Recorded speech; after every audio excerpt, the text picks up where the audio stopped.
Alan and I ate breakfast at about 6 o'clock in the morning. I did not feel very hungry. The floor was still covered in broken glass and a lot of blood. But in other ways our situation was good. All the food and drink was in our room.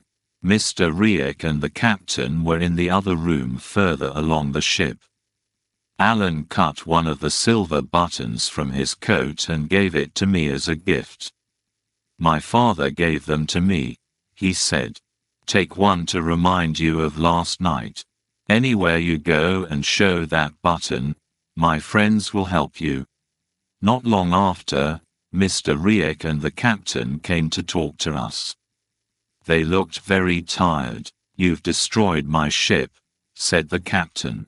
"There aren't any men to sail it. We'll have to go back to Glasgow. But this coast is very dangerous for ships.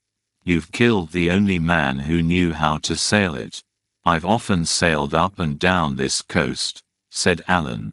"I'll still give you 60 coins if you take me to Loch Linnhe." The captain agreed to this. They also agreed to exchange some brandy for 2 buckets of water. The captain and Mr. Riek were happy and we cleaned up our room. When we hit Alan's boat, we were sailing through the Little Minch. At dawn, after the fight, we were near the Isle of Canna. The quickest way to Loch Linnhe was through the Sound of Mull. But the captain had no map of this part of the sea and he was afraid of damaging his ship in this small channel of water. So we decided to sail down the west coast of Mull, around the south and up into the loch. This was a very pleasant time on the Covenant. The sun was shining, the wind was good and the mountains on the islands were very beautiful. Alan and I listened to each other's stories during this time. But when I spoke about my friend Mr. Campbell, Alan said that he hated everyone with the name of Campbell. "But he is a good man," I said. "Why do you hate all Campbells?" I asked him. Alan told me that the Campbells had killed people from his family, the Stuarts. They then took their land from him, too. Alan then had to join the English army to make some money. I was very surprised at this because Alan's Scottish family history was so important to him. "But then I deserted," he said. "And now if the Redcoats find me, they'll kill me. So you're a Jacobite, and a deserter from the English army. Why are you back in Scotland? Surely it's too dangerous," I asked. "I miss my friends and my country," he replied. "But I also take money from the people in Scotland to their chief, Ardshiel. Ardshiel now lives in France but he wants to return to Scotland. He wants to win back his land for his followers. Ardshiel's half-brother, James, gets the money from the people and I take it to Ardshiel in France. So the Highlanders pay twice to use their land?" I asked. "Once to King George of England and once to Ardshiel." "That's right," said Alan. "When the Highlanders lost to the English at Culloden, Ardshiel had to run away and hide. The English took away all his power and his land.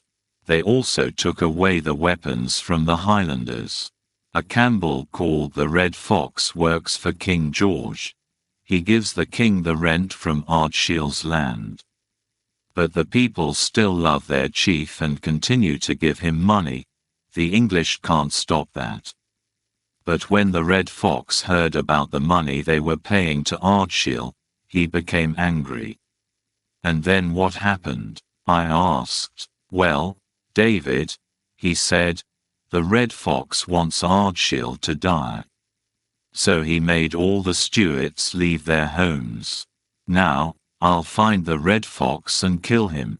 Alan was very angry now. So I decided to talk about something different. "How did you escape the Redcoats? They are all over Scotland. It's easier than you think," he said. If you know the countryside well like I do, you can hide from the soldiers. And there are always friends to help you. It was late at night, but because it was summer it was still quite light. The captain came in, looking very worried. He wanted Alan to sail the ship. We went outside and looked at the sea. On one side of the ship we saw something that looked like a fountain. "What's that?" asked the captain. Alan told him it was the sea hitting some rocks. Then we saw more fountains. There were rocks under the water everywhere. It was very dangerous to sail the ship without a map to show us where the rocks were. Alan thought that there were fewer rocks closer to the land. For a while we sailed close to the Isle of Mull and we were safe. But as we came around the coast of Mull, the wind stopped and the waves pushed the ship towards the coast. The next minute, the ship hit the rocks with a loud crunch. We all fell down on the deck. The waves grew bigger and the ship was thrown onto the rocks again and again. Some of the men were trying to put a small boat into the sea. It was very difficult because the sea was so rough.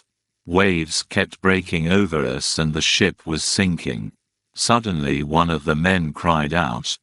A huge wave hit the Covenant and we were all thrown into the sea. My head went under the water and I started to sink. I came up but immediately I was pulled down again. I cannot remember how many times I sank and came up. The waves and the wind were very strong and it was difficult to breathe. After a while, I found a piece of wood. I held onto it until I was in calm water. I looked around me and saw some land, not too far away. By now I was very cold. I knew I must swim to the land or die. It was very hard, but after an hour one was finally on land.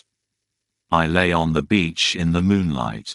I was tired but alive.